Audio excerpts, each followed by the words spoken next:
এই সংসারে প্রত্যেক মানুষ এটাই চান যে তিনি যেন ধনবান হন, আর্থিক অবস্থা তার ভালো থাকে, ওনার বাড়িতে লক্ষ্মীর আগমন হয়। কিন্তু সেটা হবে কি করে, সেটাই হলো প্রশ্ন। কেউ বলেন যে যদি পরিশ্রম করো তাহলে ধন অর্জন সম্ভব, কেউ বলেন যে যদি বিদ্যা লাভ হয় তবেই ধন অর্জন সম্ভব, কেউ বলেন যে যদি বলশালী হও তবেই সম্পন্ন থাকবে। ভালো কথা, যদি তাই হয়ে থাকে তবে দিনমজুর সারা দিন পরিশ্রম করেন, তিনি কেন ধনী হন না? অনেকজন বিদ্বান মানুষ আছেন এই সংসারে, তারা কেন ধনবান হন না? অনেক সংখ্যক বলশালী ব্যক্তি আছেন, তাদের কাছে ধন নেই কেন? তাদের কেন ধনের অভাব হয়? আবার এমনও কিছু মানুষ আছেন যারা পরিশ্রম করেন, তারা দিনমজুর, কিন্তু তারা ধন অর্জন করতে পারেন। কিছু বিদ্বান ব্যক্তি আছেন যাদের কাছে অধিক মাত্রায় ধন রয়েছে। কয়েকজন বলশালী ব্যক্তি রয়েছেন যাদের কাছে ধনের কোনো অভাব নেই। এমন কেন হয় কিছু মানুষ এটা অর্জন করতে পারেন কিন্তু সবাই নয়? এমন কেন হয়? কারণ লক্ষ্মীকে নিজের গৃহে আমন্ত্রণ করার জন্য সব থেকে বেশি গুরুত্বপূর্ণ বিষয় হলো আপনার কর্ম। সৎকর্ম করতে থাকুন, পুণ্য করুন, তবেই গৃহে লক্ষ্মীর আগমন হবে। লক্ষ্মীর অনেক নামের মধ্যে একটি নাম হলো পুণ্য। তাহলে আগে এই পুণ্য অর্জন করুন, তবেই আপনি ধন অর্জন করতে পারবেন, তবেই লক্ষ্মী আপনার গৃহে আগমন করবে। আসুন আমার সাথে ভালোবেসে বলুন রাধা রাধা। যখনই আমরা মহাদেবের কথা স্মরণ করি বা ওনাকে পুজো করি, তখন আমরা বলে থাকি হর হর মহাদেব। কিন্তু এই গৌরব আরেকজন দেবীও লাভ করেছেন, দেবী গঙ্গা। যখন আমরা গঙ্গা নদীতে প্রবেশ করি, সেই জলকে হাতে নিয়ে আমরা বলি হর হর গঙ্গা। ভেবে দেখুন, ভারতে এবং এই সংসারে এত সংখ্যক নদী রয়েছে, কিন্তু এই গৌরব, এই সম্মান, এই মহানুভবতা শুধুমাত্র দেবী গঙ্গাই লাভ করেছেন। এমন কেন? কারণ দেবী গঙ্গা যে স্থান থেকে প্রবাহিত হতে শুরু করেন, সেই স্থান থেকেই এই সংসারের সিঞ্চন শুরু হয়ে থাকে। নিজের সঞ্জীবনী শক্তি দ্বারা উনি এই সংসারের মঙ্গল করেন। মানুষের অন্তরের সেই পাপ, নেতিবাচক বোধ, সেই মালিন্য উনি নিজের অন্তরে সমাহিত করেন, সেই মানুষের শুদ্ধিকরণ করেন, আর তার বদলে কিছুই চান না। ঠিক সেভাবেই আমাদের জীবনে এমন কিছু মানুষ আছেন, যদি আমরা তাদের সাহায্য করতে পারি, বিপদ থেকে বেরিয়ে আসার জন্য তাদের প্রেরণা যোগাতে পারি, ওনাদের শক্তি প্রদান করতে পারি, ওনাদের দুঃখ ও যন্ত্রণা আমরা হরণ করতে পারি, আর তার বদলে কিছুই না চাই, তাহলে আমরাও মহান হওয়ার পথে অগ্রসর হয়ে যেতে পারি। হয়তো সেই দিন সকলে আমাদের জয় জয়কার নাও করতে পারেন, কিন্তু সেই দিন আমরা হর হর মহাদেব, হর হর গঙ্গা এই দুই কথার সার অবশ্যই বুঝতে পারবো। আসুন আর আমার সাথে ভালোবেসে বলুন রাধা রাধা। মন্দিরে যখনই কোনো ব্যক্তি গিয়ে মন্দিরের ঘন্টা বাজান, তখন সেই ধ্বনি শুনে তিনি উপলব্ধি করেন যে ওনার মন শান্ত হচ্ছে। কিন্তু যদি উনি এই ঘন্টা না বাজান, তাহলে কিন্তু কোনো স্বর উৎপন্ন হবে না। যখন সেটা স্থির থাকে তখন কোনো স্বর উৎপন্ন হয় না। যখন আমরা তাকে আন্দোলিত করি, তখন তার অনুনাদ ঘটায়, ক্রমে অনুরণন ঘটে, আর তারপর এমন ধ্বনি উৎপন্ন হয় যা আমাদের আত্মা পর্যন্ত পৌঁছয় আর মনকে শান্ত করে দেয়। এর থেকে আমরা কি শিক্ষা পাই? এটাই, যদি আপনারা জীবনে আবদ্ধ, তাহলে থামবেন না, স্থির হয়ে থাকবেন না, চলতে থাকুন, চেষ্টা করতে থাকুন, কখনো থামবেন না। একটা উদাহরণ দিই, কোনো ব্যক্তি পরিবারের বন্ধনে আবদ্ধ, কেউ কর্মের বন্ধনে, কেউ বা মোহর বন্ধনে। যদি আপনি আবদ্ধ থাকেন আর যদি সেই বন্ধন থেকে বেরিয়েও আসতে পারছেন না, তখনও চেষ্টা করতে থাকুন। লক্ষ্যে যদি পৌঁছতে নাও পারেন, তাও চেষ্টা করতে থাকুন। কিছু না হলেও আপনি একটি মন্দিরের ঘন্টার মতো অন্য কোনো ব্যক্তিকে তার লক্ষ্যে পৌঁছে দেওয়ার কাজটা অবশ্যই করতে পারবেন। জীবনে কিছু শুভ কাজ করতে পারেন, অন্য কারোর মঙ্গল করতে পারেন, তাকে প্রেরণা প্রদান করতে পারেন। যদি আপনি চেষ্টা চালিয়ে যান, জীবনে কখনোই ব্যর্থ হবেন না। তাহলে এভাবেই চেষ্টা করতে থাকুন আর আমার সাথে ভালোবেসে বলুন রাধা রাধা। এই সংসারে এমন অনেক ব্যক্তি আছেন যারা নিজেদের প্রসন্নতার জন্য স্বার্থপরতার সীমা পার করে যেতে পারেন। নিজে সুখ লাভ করার জন্য অন্যকে দুঃখ দিতে পারেন। ওনাদের কারোর প্রতি কোনো টান নেই, না সমাজের প্রতি, না আপনজনদের প্রতি, না ঈশ্বরের প্রতি। এবার দেখুন, মানুষ যদি কাউকে ভয় নাও পায়, তাও নিজের কর্মের কথা মনে করে অবশ্যই ভয় পাওয়া উচিত। কারণ আপনি যা কর্মই করুন তার ফল নিজে থেকে আপনার কাছে আসবেই, নিশ্চিত রূপে আসবে। তার থেকে আপনি পালাতে পারবেন না। কেউ নিজের কর্মফলের হাত থেকে বাঁচতে পারে না। স্বয়ং মহাদেবকে ওনার কর্মফল ভোগ করতে হয়েছিল। উনি কিছু না ভেবেই ভস্মাসুরকে বর দিয়েছিলেন। তার পরিণাম স্বরূপ যেটা হলো যে ওই ভস্মাসুর, যাকে মহাদেব বরদান করেছিলেন, তার হাত থেকে নিজের প্রাণ বাঁচিয়ে ওনাকে পালাতে হলো। এই সংসারে এমন কেউ নেই যে নিজের কর্মফলের হাত থেকে বাঁচতে পারে। সবসময় এটা ভেবে দেখুন যে কর্মটা আপনি করছেন সেটা শ্রেষ্ঠ কি না। এমন কর্ম করুন যেটা আপনাকে জীবনে এগিয়ে নিয়ে যাবে। নিজেকে সৎ পথে রাখুন, কিন্তু এটাও সুনিশ্চিত করুন যে জীবনে যে কর্ম আপনি করছেন তাতে অন্য ব্যক্তির উপর কি প্রভাব পড়ছে, তাতে উনি দুঃখ পাচ্ছেন না তো। যদি আপনি যা করছেন তাতে সবার মঙ্গল হয়ে থাকে, তাহলে আপনার কাউকে ভয় পাওয়ার কোনো প্রয়োজন নেই। না কালকে ভয় পাবেন, না মহাকালকে। আসুন আমার সাথে ভালোবেসে বলুন, রাধা রাধা। এই সংসারে আপনার সব থেকে বড় বন্ধু কে? কেউ বলবেন ছোটবেলার বন্ধুরা, কেউ বলবেন মাতা পিতা, কেউ বলবেন ঈশ্বর। এবারে বলুন যে এই সংসারে আপনার সব থেকে বড় শত্রু কে? কেউ বলবে আপনার বিরোধী, সেই ব্যক্তি যে আপনাকে হিংসে করে, বা আপনার নিজের অহংকার, আপনার কুকর্ম। আমি বলবো যে এই সংসারে আপনার সব থেকে বড় বন্ধু হলো আপনার নিজের মন। এই চঞ্চল মনকে যদি আপনি নিয়ন্ত্রণ করতে শিখতে পারেন, তাহলে এর থেকে বড় বন্ধু এই সংসারে আপনি কোথাও পাবেন না। সেখানেই যদি এই মন আপনাকে বশ করে ফেলে, তাহলে সংসারে এর থেকে বড় শত্রু আপনি কোথাও পাবেন না। সেই জন্য এই সংসারকে নিয়ন্ত্রণ করার চেষ্টা ত্যাগ করুন। প্রথমে এই মনকে নিয়ন্ত্রণ করতে শিখে যান, তাহলে এই জীবন নিজে থেকেই সাফল্যের পথে অগ্রসর হবে। আর তখন এই মন প্রসন্ন হয়ে বলবে, রাধা রাধা। জ্ঞান। এই সংসারের, এই জীবনের আধার হলো জ্ঞান।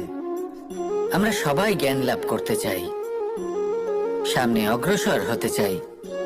কারণ আমাদের লক্ষ্য পূরণ করাই হোক, আমাদের পথ খোঁজাই হোক, বা যে কোনো কাজ হোক, এই জ্ঞান আমাদের সাহায্য করে। এই জ্ঞান অত্যন্ত আবশ্যক। কিন্তু অনেক মানুষ এটা বুঝতেই পারেন না যে জ্ঞান কিভাবে অর্জন করা যেতে পারে, কিভাবে এই জ্ঞান লাভ করা সম্ভব হতে পারে, কি কর্ম করতে হবে, কোনটা ভাবতে হবে। ওনারা না রীতি জানেন, না নীতি জানেন। সেই জন্য ওনাদের জীবনে জ্ঞান আসে না, তাই দুঃখী হয়ে পড়েন। আর এখানে বলি, দুঃখ পাওয়ার কোনো কারণ নেই। আপনার জীবনে জ্ঞান আসেনি, এটা কোনো লজ্জার বিষয় নয়। লজ্জার বিষয় হলো এটা যে জ্ঞান লাভের জন্য আপনি প্রস্তুতি নন, আপনি তৎপর নন, আপনি চেষ্টাই করছেন না। অজ্ঞানী হওয়া কোনো খারাপ বিষয় নয়, কিন্তু জ্ঞান লাভের পিপাসা না থাকা, এটা হলো সব থেকে বড় দোষ। তাই সবসময় জ্ঞান লাভের জন্য প্রস্তুত থাকুন আর চেষ্টা করতে থাকুন। আসলে নির্বাচনটা আপনাকে করতে হবে যে আপনি অজ্ঞানী থেকে জ্ঞানী হয়ে উঠতে চান, নাকি জ্ঞানী থেকে আবার অজ্ঞানী হয়ে উঠতে চান। আসুন আমার সাথে ভালোবেসে বলুন, রাধা রাধা। সব থেকে শক্তিশালী শব্দ হলো নীরবতা এবং প্রসন্নতা। এই দুটি সব থেকে বেশি কঠিনও। এবার আপনি বলবেন, এতে কঠিনের কি আছে? না, ক্ষেত্র বিশেষে নিজে নীরব থাকা হলো অত্যন্ত কঠিন। আর তার থেকেও বেশি কঠিন হলো বিকট পরিস্থিতিতে নিজেকে প্রসন্ন রাখা। কিন্তু যদি আপনি এটা শিখে যান, তাহলে এই নীরবতাই আপনাকে জীবনে অনেক বড় বড় সমস্যার হাত থেকে বাঁচাবে। এই প্রসন্নতা আপনাকে বিকটতর পরিস্থিতি থেকে বেরিয়ে আসতে শক্তি যোগাবে। তাই এই গুণ আত্মসাৎ করুন আর আমার সাথে ভালোবেসে বলুন, রাধা রাধা। এই সংসারে যদি আপনি শুভ কিছু অর্জন করতে চান, তাহলে দুটি পথ আছে। প্রথম হলো ধর্ম, আর দ্বিতীয় হলো কর্ম। কিছু ব্যক্তি এমন কথাও বলেন যে আমরা তো ধর্মের পথেই অগ্রসর ছিলাম, আমরা তো লক্ষ্য প্রাপ্ত করতে পারলাম না, বরং আমাদের নিন্দা হলো। এবার এরকমটা ঠিক কেন হয়? এরকম এই কারণে হয়, কারণ দেখতে গেলে ধর্ম সবসময় আমাদের এমন পথ দেখায় যেটা আমাদের একটা শুভ লক্ষ্য প্রাপ্তিতে সাহায্য করে, কিন্তু সেই লক্ষ্যে আমাদের পৌঁছতে হবে নিজেদের কর্ম দ্বারা। যদি আপনি ধর্মের পথে অগ্রসর হয়ে থাকেন, তাহলে আপনাকে কর্মও করতে হবে। যদি ধর্মের পথে চলেন কিন্তু কর্ম না করেন, তাহলে লক্ষ্য প্রাপ্তি হবে না। ঠিক সেইভাবেই যদি আপনি কর্ম করতে থাকেন কিন্তু ধর্মের পথে না চলেন, তাও লক্ষ্য প্রাপ্তি হবে না। মনে রাখবেন যে ধর্ম এবং কর্ম হলো একটি মুদ্রার দুই পিঠের সমান। এদের নিজের জীবনে আত্মসাৎ করুন এবং অগ্রসর হন। এই সংসারের প্রত্যেক লক্ষ্য আপনার হবে। আসুন আমার সাথে ভালোবেসে বলুন, রাধা রাধা। আমরা সবাই জীবনে কামনা করি। কেউ ধন সম্পত্তির কামনা করি, কেউ ভালোবাসার, কেউ বন্ধুদের, কেউ নাম খ্যাতি আদি ইত্যাদি। এগুলো লাভ করার জন্য আমরা চেষ্টা করতে থাকি, পরিশ্রম করতে থাকি, কিছু সময় পরে অর্জনও করে ফেলি। কিন্তু সবকিছু অর্জন করার কিছু সময় পরে এরা রুষ্ট হয়ে যান, আমাদের থেকে দূরে চলে যান বা আমাদের থেকে কেড়ে নেওয়া হয়। এমনটা কেন হয়? এমনটা এই কারণে হয় কারণ মানুষের একটা দুর্বলতা আছে। কোনো কিছুই অর্জন করার পরে আস্তে আস্তে সে তার মূল্য, তার গুরুত্ব ভুলে যায়, তার জন্য চেষ্টা করা ছেড়ে দেয়। আর এটাই হলো সব থেকে বড় সমস্যা। ঠিক যেমন কোনো ব্যক্তি যিনি ধন অর্জন করতে চান, তার জন্য কঠিন পরিশ্রম করেন, হয়তো ধন অর্জন করেও ফেলেন, তারপর আস্তে আস্তে ওই ধনের মূল্য ভুলে যান, উচিতভাবে তা প্রয়োগ করেন না, আস্তে আস্তে তার ধন, তার সঙ্গ ত্যাগ করে দেয়, সমস্ত পরিশ্রম ব্যর্থ হয়ে যায়। সেই জন্য মনে রাখবেন, এই সংসারে কিছু অর্জন করা অত্যন্ত কঠিন ব্যাপার, কিন্তু তার থেকেও বেশি কঠিন হলো সেটা নিজের সাথে ধরে রাখা। তাই জীবনে যখনই আপনি কিছু অর্জন করবেন, তার গুরুত্বটা বুঝুন, আর তারপরে সময় সময় তার মূল্য নিজেকে স্মরণ করাতে থাকুন। কৃতজ্ঞ থাকুন যে আপনার পরিশ্রম আপনাকে এই ফল দান করেছে, আর চিরকাল পরিশ্রম করুন। তবেই আপনি যেটা লাভ করেছেন সেটা আপনার কাছে থেকে যাবে। আসুন আর আমার সাথে ভালোবেসে বলুন, রাধা রাধা। রাজা দশরথ ছিলেন রঘুকুলের অত্যন্ত শ্রেষ্ঠ রাজা, কিন্তু একটা সমস্যা ছিল। অনেক অনেক চেষ্টা সত্ত্বেও, পুজো অর্চনা করা সত্ত্বেও ওনার কিছুতেই সন্তান লাভ হচ্ছিল না। প্রজারা চিন্তিত ছিলেন যে এর পরে কি হবে, এই রঘুবংশকে কে এগিয়ে নিয়ে যাবে। কিন্তু রাজা দশরথ এই চিন্তা থেকে মুক্ত ছিলেন, কারণ ওনার শ্রবণ কুমারের অন্ধ মাতা পিতার দেওয়া সেই অভিশাপের কথা মনে ছিল। যখন ভুলবশত রাজা দশরথের বাণ দ্বারা শ্রবণ কুমারের মৃত্যু হয়, তখন শ্রবণ কুমারের মাতা পিতা রাজা দশরথকে অভিশাপ দিয়েছিলেন যে তুমিও নিজেই এইভাবে নিজের সন্তানের বিয়োগে, দুঃখে, যন্ত্রণায় কাতর হয়ে মৃত্যু লাভ করবে। এটা ওনার মনে ছিল। উনি মনে করতেন যে এই অভিশাপ যখন উনি পেয়েছেন তখন তো অবশ্যই ফলবে। আমি আমার সন্তান বিয়োগে মৃত্যু লাভ করব, এর অর্থ হলো এটাই যে আমার সন্তান প্রাপ্তি হবে। সেই অভিশাপে ওনার জীবনে বরদান রূপে ফিরে এলো। যখন সঠিক সময় এলো তখন উনি 4 পুত্র লাভ করলেন, আর তারপর কি হলো সেটা আমরা সকলে জানি। এবার এর থেকে আমরা কি শিক্ষা লাভ করলাম? যে জীবনে এই সমস্যা, এই সংকট বা কঠিন পরিস্থিতি, এসব তো আসতেই থাকবে। নিয়তিকে আমরা পাল্টে ফেলতে পারবো না, যেটা হবার সেটা অবশ্যই হবে। তাই যেটা হচ্ছে সেটা আনন্দের সাথে যাপন করলে কেমন হয়? প্রত্যেক সমস্যার মধ্যে কোথাও না কোথাও আনন্দ আছে, সেই আনন্দ খুঁজে বের করতে চেষ্টা করুন। সমস্যার মধ্যে থেকে আনন্দটা খুঁজে নিয়ে সেটাকে মনে ধরে রাখুন, এই আনন্দের সাথে অগ্রসর হন আর এই আনন্দ সহকারে বলুন রাধা রাধা। প্রত্যেক মানুষ জীবনযাপন করেন, কিন্তু প্রত্যেক মানুষ বেঁচে থাকার রসদ জোগাড় করতে পারেন না। তাহলে কি করা যায়? জীবনের রসদ কিভাবে জোগাড় করা যায়? কিভাবে আমাদের চেষ্টা করে যাওয়া উচিত? আমাদের কি করা উচিত? কিছু কাজ আছে যেগুলো আপনাদের করতে হবে। সর্বপ্রথম, জীবনে যখনই কোনো সমস্যা আসবে তখন নিরপেক্ষভাবে তার সম্মুখীন হন। তা সে যে সমস্যাই হোক, সেটার সমাধান করার জন্য আপনাকে শুভ পথ নির্বাচন করতেই হবে। তারপরে যদি আপনার হাতে কখনো ক্ষমতা আসে, সেই মুহূর্তে আরো বেশি বিনম্র থাকতে হবে। আপনি ধন অর্জন করলে তখন অহংকার জাগ্রত হতে দিলে চলবে না। আপনি যদি শক্তিশালী হয়ে ওঠেন, তাও অহংকার জাগ্রত হলে চলবে না। জীবনে যখনই ক্রোধ হবে তখন নিজেকে নিয়ন্ত্রণ করুন আর ভেবে দেখুন যে যদি এই মুহূর্তে আপনি ক্রোধ দেখান তাহলে তার পরিণাম কি হবে। এর ফলে কি কিছু শুভ ঘটনা ঘটবে নাকি অশুভ কিছু ঘটবে? শুধু এই কটা কাজ নিজেদের জীবনে আত্মসাৎ করুন, জীবন যাপন অত্যন্ত সহজ হয়ে যাবে। আসুন আমার সাথে ভালোবেসে বলুন রাধা রাধা। আমরা সবাই জীবন সুখ আর শান্তিপূর্বক অতিবাহিত করতে চাই। আমরা সবাই এটাই চাই যে আমরা সবাই স্বাধীন থাকবো আর এই স্বাধীনভাবেই আমরা জীবনে অগ্রসর হব। আর যখন কোনো ব্যক্তি আমাদের এইসব কিছু করতে বাধা দেন তখন আমরা তার উপর রুষ্ট হই। কিন্তু সত্যিটা ঠিক এর বিপরীত।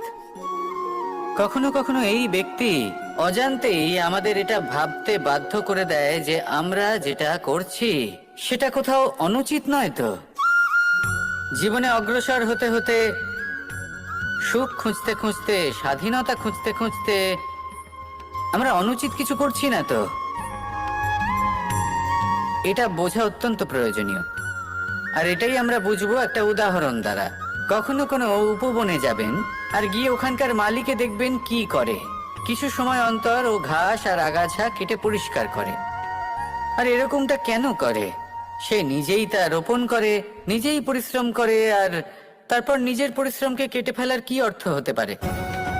এরকমটা সে কেন করে? এরকম সে করে যাতে ঘাস এবং চারা সবাইকে নিয়ন্ত্রণে রাখতে পারে আর সেই উপবনকে সে সুন্দর এবং মনোগ্রাহী করে রাখতে পারে। এটাই হলো ওর উদ্দেশ্য। এবার ভাবুন যে সেই ব্যক্তি আপনার জীবনে সেই কাজটাই করছে। আপনার জীবনে সে মালি হয়ে আসে আর কোনো শুল্ক ছাড়াই আপনাকে সে আরো উত্তম ব্যক্তি করে তুলছে। তাই মনে মনে ওনার প্রতি কৃতজ্ঞ থাকুন আর আমার সাথে ভালোবেসে বলুন রাধা রাধা। গীতা আর আমি চিরকাল বলা হয় কর্ম করো, কর্ম করতে থাকো। কিন্তু শুধুমাত্র কর্ম করাটাই পর্যাপ্ত নয়। কর্ম কিভাবে করা হচ্ছে, কোন দিশায় করা হচ্ছে সেটা বুঝতে পারাটাও অত্যন্ত আবশ্যক। ভাগ্যের ভরসায় থাকবেন না। ভাগ্যের দ্বার যদি বন্ধ থাকে তাহলে নিজের কর্ম দ্বারা আপনি সেই দ্বার খুলে দিতে পারেন। এবার আপনার পথে যদি কোনো বড় পাহাড় চলে আসে তাহলে আপনি কি করবেন? ভাগ্যের ভরসায় বসে থেকে হাহাকার করলে তো হবে না। ভাববেন যে আমার ভাগ্যে এটা লেখা আছে তাই এই সমস্যা নিজে থেকেই পথ থেকে সরে যাবে। না, আপনাকে কর্ম করতে হবে।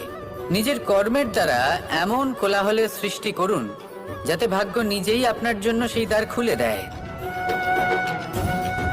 কর্মের কোলাহল কিছুটা এমন হওয়া উচিত যে সেই বাধা যেন আপনার কোলাহল শুনে নিজে থেকেই আপনার পথ থেকে সরে যায়। কর্ম করুন, কিন্তু এটা ভেবে কর্ম করুন যে কিভাবে আপনি কর্ম করছেন, কোন দিশাতে আপনি কর্ম করছেন। দিশাহীনভাবে আপনি যতই কর্ম করুন না কেন কোনো লাভ হবে না। কখনো সৌভাগ্য লাভ করতে পারবেন না। কর্ম করুন, বুঝে শুনে করুন আর আমার সাথে ভালোবেসে বলুন রাধা রাধা। ক্রোধ এ হলো এই সংসারের সব থেকে ঘাতক আবেগ। এই আবেগ আগুনের সমান। যদি কোনো ব্যক্তির মনে জাগ্রত হয়, তাহলে সামনের ব্যক্তিকে ভস্ম করার আগে সেই আগুন সেই ক্রুদ্ধ ব্যক্তিকেই ভস্ম করে দেয়। সেই জন্য এই ক্রোধকে নিজের থেকে দূরে রাখা অত্যন্ত আবশ্যক। কিন্তু তার অর্থ এটা নয় যে সেই রাগের কোনো মূল্য নেই। আগে হ্যাঁ, কখনো কখনো জীবনে এই ক্রোধের বহিঃপ্রকাশ অত্যন্ত প্রয়োজনীয়।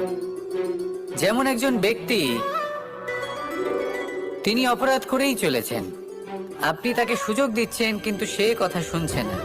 সে এই বিভ্রান্তি নিয়ে জীবন অতিবাহিত করছে যে সে যেটা করছে সেটাই হলো উচিত, আর এটাই ভেবে সে অধর্মের পথে অগ্রসর হচ্ছে। এমন একটা সময় ক্রোধের বহিঃপ্রকাশ অত্যন্ত প্রয়োজনীয়।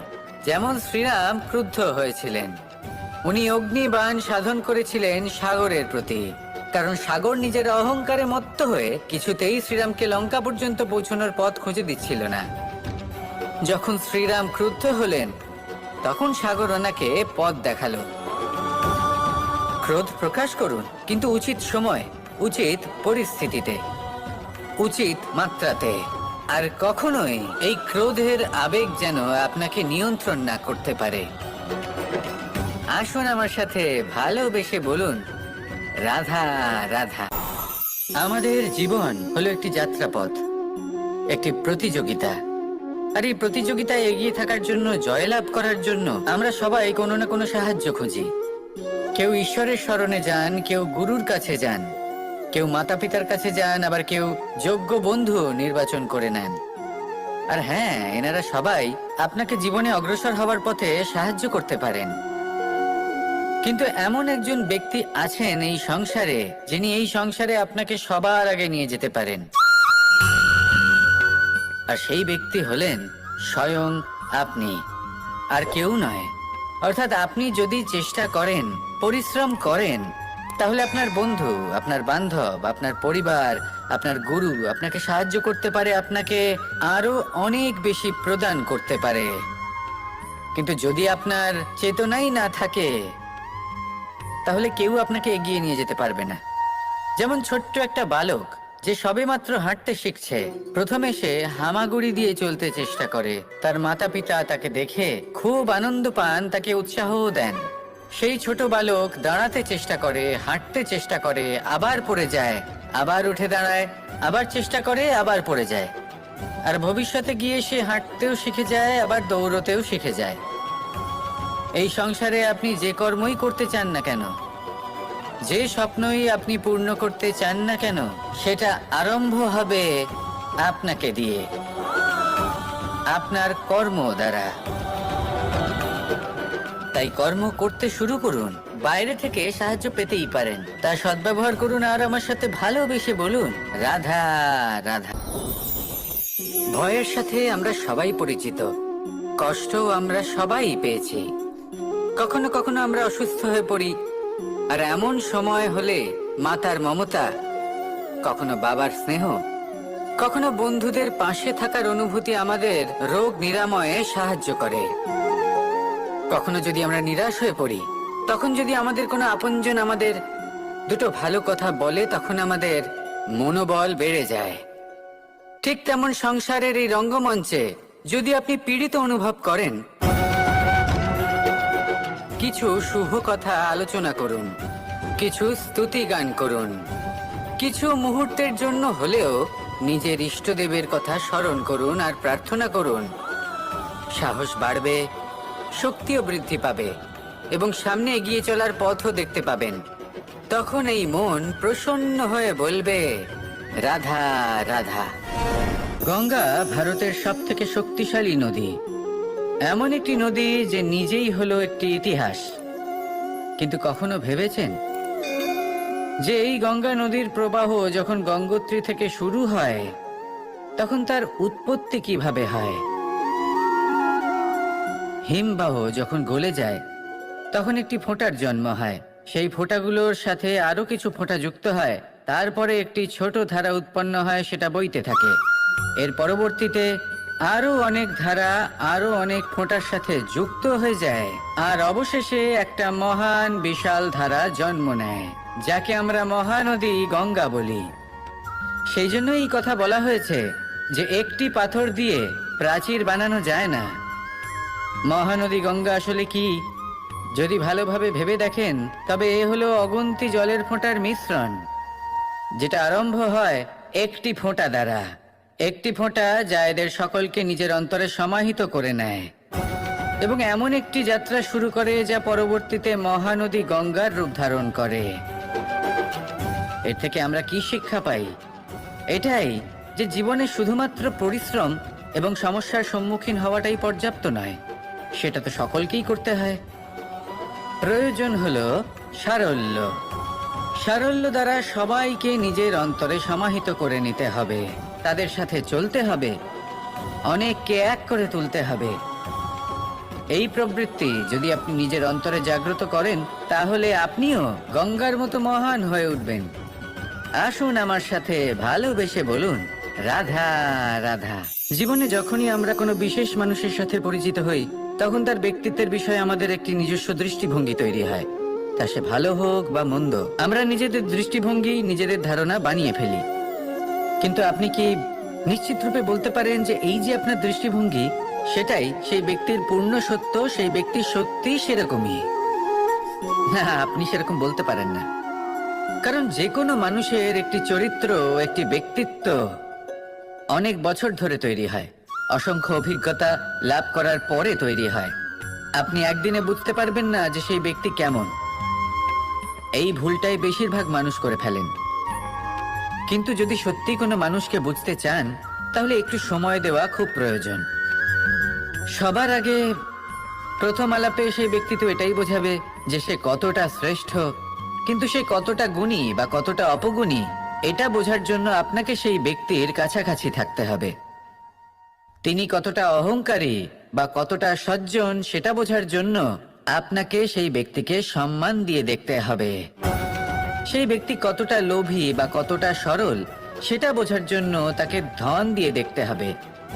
সেই ব্যক্তির কতগুলো খারাপ গুণ আছে সেটা বোঝার জন্য সেই ব্যক্তিকে স্বাধীনতা দিয়ে দেখতে হবে। তবেই তাকে আপনি বুঝতে পারবেন। যে কোনো মানুষকে বোঝা, তার ব্যক্তিত্ব বুঝে ওঠা এতটা সহজ কাজ নয়। যতক্ষণ কোনো ব্যক্তির ব্যক্তিত্ব সম্পর্কে স্পষ্ট ধারণা না হয় ততক্ষণ সেই ব্যক্তির সাথে সম্পর্কে অগ্রসর হওয়া উচিত হবে না। আসুন আমার সাথে ভালোবেসে বলুন, রাধা রাধা। আপনি কখনো কোনো বাহনকে দেখে থাকবেন, তার অনেকগুলো ভাগ রয়েছে, ভিন্ন ভিন্ন ভাগ,